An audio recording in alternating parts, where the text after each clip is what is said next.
I would just come back. Hirang na. Lumabas ako eh.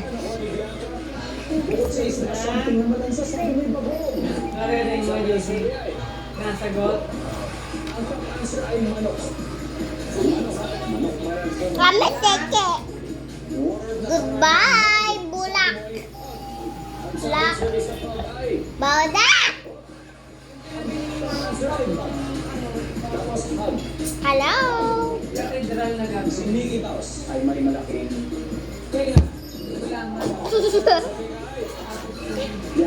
Focus tayo.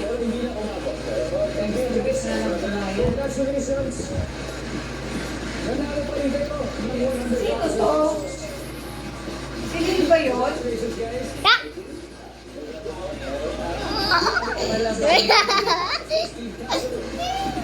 Maraming salamat po, James. Thank you very much. Guys, thank you sa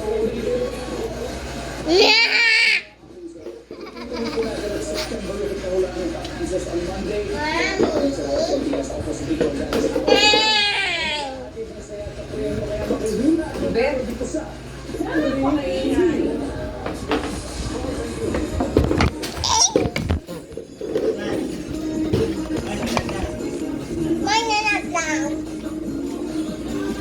Abi did you? Why are they even in the middle of the roof?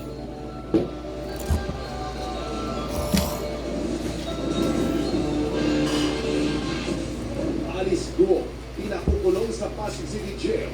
Nagpiyansa para sa mga kasong draft sa Korte sa Valenzuela. Pero, inaresto ng CIDG dahil sa inilabas na warrant of arrest ng Pasig RTC. Isa sa mga katransaksyon ng mano ni Alice Guo sa Tony Lang. Isinailalim na sa inquest ng Bureau of Immigration matapos maaresto sa NIA.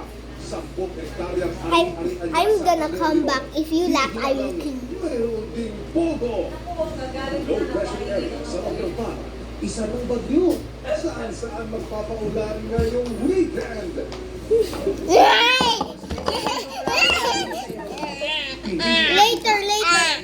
Later, let's go pray. And then your father said, bless us, O Lord, and teach us. This is what I also say. And I'm done. Amen. In the Father, Son, Holy Spirit. Amen. It's my turn. Bless us, O Lord, and teach us gift, which we are about to receive the light of the true Christ of the Lord. Amen. The Father, Son, Holy Spirit. My turn. No!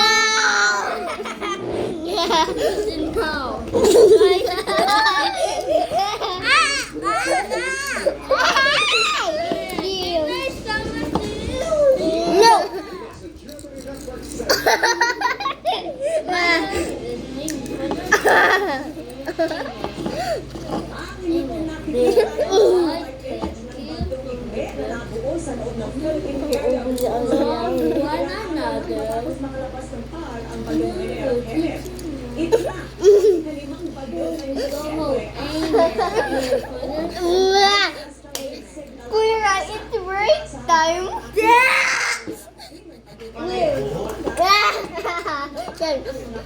It's time to go home.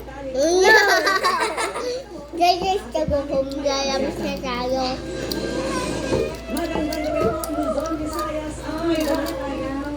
Naunsyame ang pansamantalang paglaya ni Alice Guo kahit nagpayo. It's my birthday tomorrow. It's my mama's birthday tomorrow. Muli kasi siya It's my ang birthday. arrest warrant para sa kasong qualified human trafficking na isinampa sa Pasig RTC. Did you want some?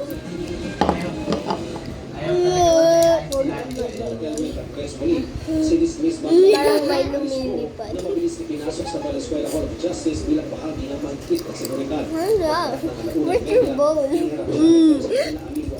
Nakatin pa yun. Pero hindi na clear pagbasa ng sakta para sa dalawang kaso ng draft.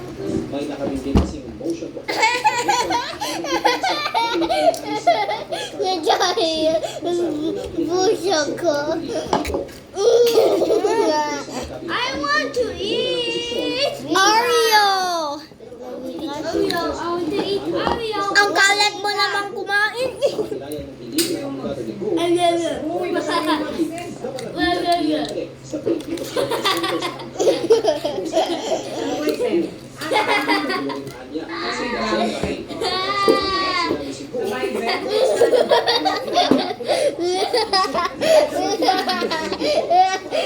Ilan na korte nang sabihin ng depensa. You are so kadir-dir.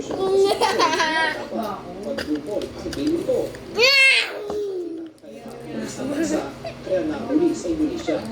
Sa uli, nagdesisyon ng korte na Bunganga mo! Yan, si Avery. Bakit ako Ipinaalam din ni Judge Donut. sa Preferred na school. Sa pagkakabila at krisis nito. Kaya kung may hindi komportable, Bunyi ang dami ko. siya ang pag-ibig. Pero sa Bakit mo ba dinalang si Katagas ng Beda, sa halos sa oras ng Hindi mo ginamit yung number mo? kasi ko sa tabi ng mga babae May at sa ibubulong mga ilang pulis. Kunyari, umalis ka kapag dating mo. Yan ang ginamit mo? Nagsikta sa kanya yung mga So, yun na, yun Where are you going? leave it to the Lord kasi that is happening right now. Matapos makapagpiyansa ng resto muli ng mga otoridad, sinisiyas Pampan Mayor Alice Go. You didn't see the point again. At mula nito sa You Venezuela didn't see the point. ay dinalabunan medical examination. Yaki. Ang galing dito yan.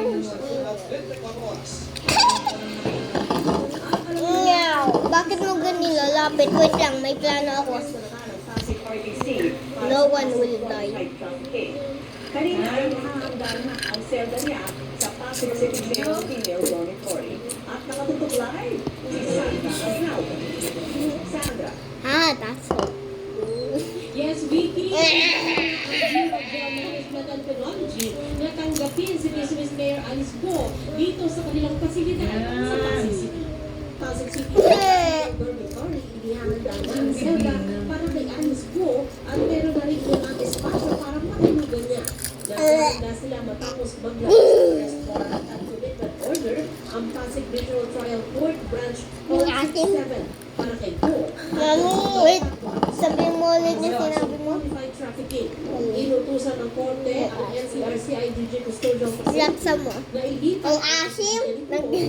City Jail Female Dormitory Dito sa pati PNP yellow. Center sa Karamkaming Ilong, Cebu. Matapos maalis sa Indonesia Ang kamay. asim kayo. Aminado ang DJNP Ng kilikili. Ang Ang asim talaga ng kilikili ko. ang buong dormitoryo na pagtatlungkot-aran. May 155 Masarap. na DDL versus Ang asim pa din. ang selda dito na nasa 4th floor ng window ko, may mahigit 4 na pong DDL sa mga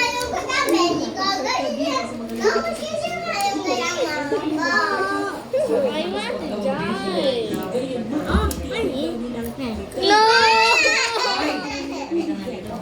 Di ba sabi ko sa'yo, wala ako, alam mo may ginagawa si Mami, busy si Mami. Hindi mo kinakausap na naman ang daddy mo.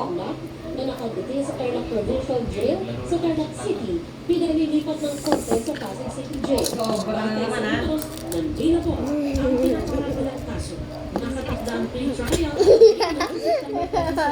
na nakitinig ang large Ang gagawa. Bigay patuloy tayo magbabantay dito sa Pasig City. Ay, nakita ko na. Female dormitory ay sa kanina po ay Kaya ang pangit na ng formation, kung ito ay Anong nagdidikit. diniwala? ang BJMP dito. Apog na si Tata. Hindi niya yung formation. Abang wala ko. Nakoy.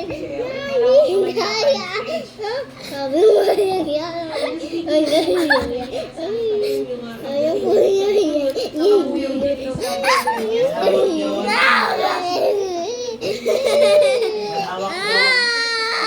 Did you want to do it again?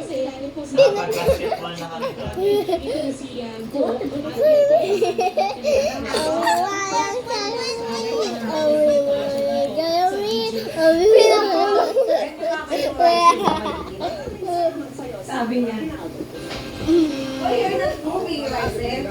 Go, you dance. Dance na, dance. Sabi niya.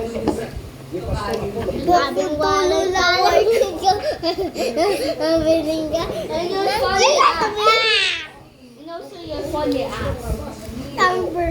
Tinutulong mo na Ber, manahimik ka na nga. Sila sa pagsariling interes ni Kibuloy at ginagawang panakot sa mga biktima umano ng religious leader. May mga pinanggit siyang pangalan na kasama umano sa Angels of Death. Pero natatakot lang daw ni Mandat. Ayon sa PNP, haayaan niya ang korte na mag-desisyon kung may basihan ang mga sinabi ng kampo ng mga individual. Una nang sinabi ng kampo ni Kibuloy na walang Angels of Death sa KOJC. Now is to... Ang walang barangay health station. Ayon yan sa This is our baby. Baby. What baby? But this is our baby. But we will eat it 3 to 1. Mama. high-tech medical equipment. Nakatutok si Junior Tarasyon. She had too much baby. Joke. Kada unit, merong x-ray machine. Naman Tapos sabi. si Jeep. Ando ba ang dami?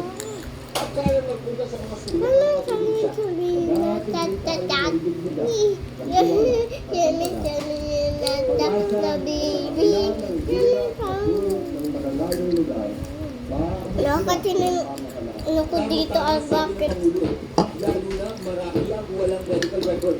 Kabilang sa mga kinabakay ang mga taga-Basilan na mayroon ng Nakatingin ako dito. ayon sa kanilang provincial health officer. Sila na ang pupuntahan. Yes. Kumbaga kami na po ang pupunta doon. Hindi na yung pasyente.